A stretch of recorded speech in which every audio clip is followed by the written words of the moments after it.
Guys, I think I know what the secret of the mimic is.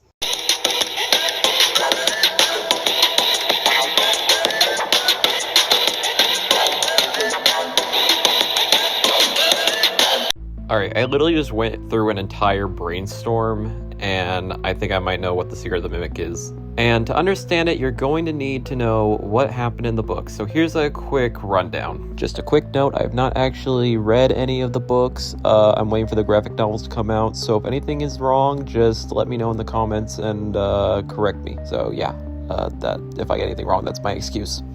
But I'll just repeat what most people have said about the mimic story in Tales of the Pizzaplex. So, Mr. Edwin Murray has a child named David. My name is David!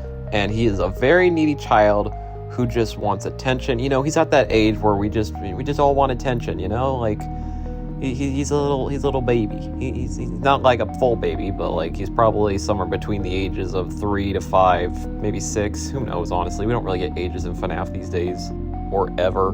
However, Edwin is so busy with his job that may or may not be with Fazbear Entertainment, or it might just be his own company at the time. I don't really know. Like I said, I didn't read the actual story, but he's busy and he doesn't have time to hang out with his kid. He's busy with his work, similar to William, but he's probably a better father than William, obviously. Maybe. Who knows? Most parents in FNAF are terrible, so he might be on the same trend.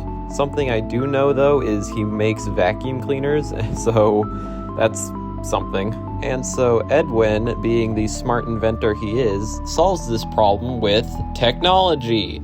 Similar to, how like William Afton used Fredbear plush to spy on his child, and Henry used the puppet to spy on Charlie, so it's similar to that, kind of. Anyways, so Edwin builds as I'm going to call it, the pre-mimic, because this is before the mimic, it turns into the mimic we all know. So the pre-mimic does exactly what it does before. It mimics things, so it completely entertains David, because to a kid, having a robot follow you around, well, actually I guess he wouldn't follow him around, because he's actually like, the pre-mimic he had no legs, similar to like Bonbon, or I guess Darth Maul.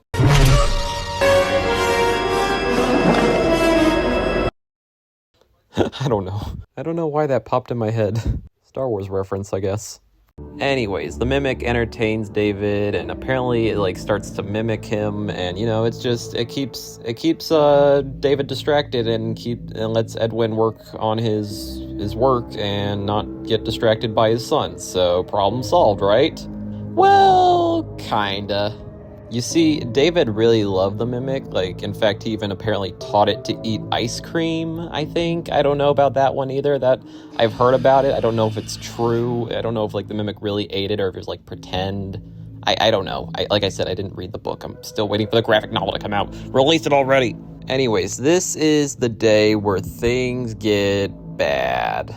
So apparently, David was playing outside, playing with his ball, and the mimic was either there. I don't really know, honestly. This part I don't know, but he's playing with his ball and it rolls out in the road. So, a child would usually go get that ball, but it's in the middle of the road, so you could probably see where this is going, and I really don't want to say it, so you just, right? Come on, like, please don't make me say it. I don't want to say it. You know. Bang. Yeah, that happens. Very, very, very sad. And Edwin is heartbroken completely. And what does he do? Well, here's the thing. The mimic keeps mimicking David because, the pre-mimic is mimicking David because it's the mimic, it's mimicking. It's doing what it's programmed to do. But here's the thing. It's reminding Edwin of his son. So what does Edwin do? He beats the crap out of the mimic and teaches it violence, which is what makes the pre-mimic turn into the bad mimic. And then after that day, the mimic is just evil for the rest of the beyond, all the way up until ruin. Now that I'm done explaining the mimic's origin and David's origin, let's get to the theory. Here is what I think the secret of the mimic is. I think the secret is David possessed the mimic. Now, some of you might disagree with me now, but here's the thing. The mimic might have been following the programming or just like mimicking David. But here's the thing. What if David possessed it and the reason it was acting like David is David like woke up as the robot and possessed it? Because the way that possession works in FNAF is when you die, your memories become broken. Like, we've had proof of this in the books, in the movie, I'm pretty sure. Like, I don't know if those kids, like, really understand that they're dead or not. I don't know, that might be a bad example. I'm trying to make a point. Hopefully you're all following along. Anyways, going along with my theory. Let's say David possesses the mimic. He is now the mimic. And he's just acting normal, you know? I mean, like, he's got no legs, which is a big giveaway, but, you know, he's a kid. Like, young kid. And if you lose your memory, then you lose your memory, so, like, he thinks he's still alive. I guess he just thinks he lost his legs. I don't really know. That's a bit of a plot hole in my theory. Anyways, he's possessing the mimic, and then, you know, Edwin sees the mimic mimicking his kid, when in reality, through this theory, David is just acting normal because he's possessing the mimic now. And what happens? What he thinks happens, I mean, what we know happens is he beats up the mimic because he's sad that his son is dead, but theoretically, from the perspective of David, he doesn't know he's dead, so he thinks his father just came over and beat the ever-loving crap out of him.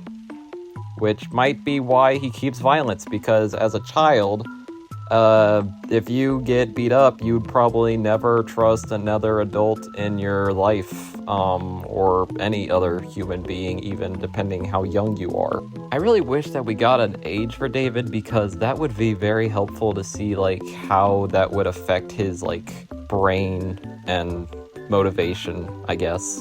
Or maybe just even another thing I just thought about is he didn't even want to be violent and a killing machine, but the mimicking programming forced him to after he learned the violence. So, like, he learned he got beat up by his father, and then the programming learned the violence, and then he just automatically started being violent, but maybe didn't want to be violent. Like, that's the thing, like, with the programming of the mimic, can a possessed spirit fight a programming? I mean, I don't think so, though, because here's the thing. Here's a good example. The animatronics, they come to life at night during their free roaming mode, but as soon as it's daytime, they lock up and they can't do anything. They're forced to just sit there and sing songs and whatnot, so I don't think a spirit can overcome their programming. I think they're forced to follow whatever is programmed into them, which is kind of sad to think about, honestly. That even possessing something, you don't have full control. But yeah, that's my theory. I think that the secret of the mimic is that David is possessing the mimic. Will we find that out in the game? Will it be something else? Only time will tell. This is just something I had in mind, and like I said, I went through a whole brainstorm and I wanted to make a video about it, so yeah. Do you agree with me? Do you disagree with me? Feel free to let me know down below. Until next time I have a FNAF theory, bye all my fellow gamers.